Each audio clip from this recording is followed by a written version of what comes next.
Diri nag-adto mi ka dito sa swimming kay birthday sa akong anak, nagpa-reserve mi room kasi mag-overnight kami dito. Ayan ang view.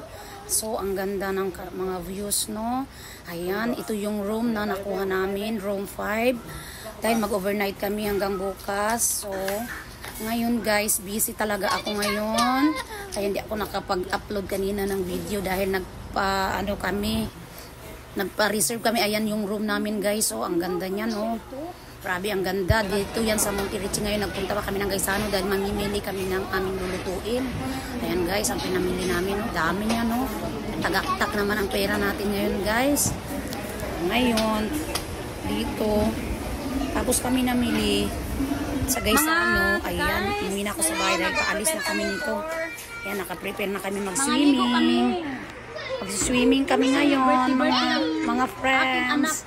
Kaya ngayon, paalis na kami at abangan na lang ninyo ang susunod kong mga update mamaya sa aming pag-swimming sa Monte Ricci Beach Resort. Ayan.